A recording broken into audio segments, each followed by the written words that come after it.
अस्सलाम वालेकुम जमी भाई, क्या हाल है? ठीक हैं जमी भाई। ये जो पिछले माह 1 तारीख को पैदा हुए थे, ये माशाल्लाह 10 बच्चे फुल हेल्दी एक्टिव हैं। 11 हुए थे, एक फौत हो गया था। ये उनकी माँ बैठी है।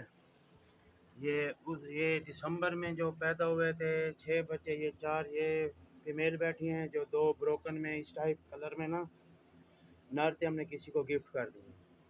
और जो जनवरी में पैदा हुए थे 10 बच्चे माशाल्लाह, 5 ये बैठे हैं और 5 ये बैठे हैं।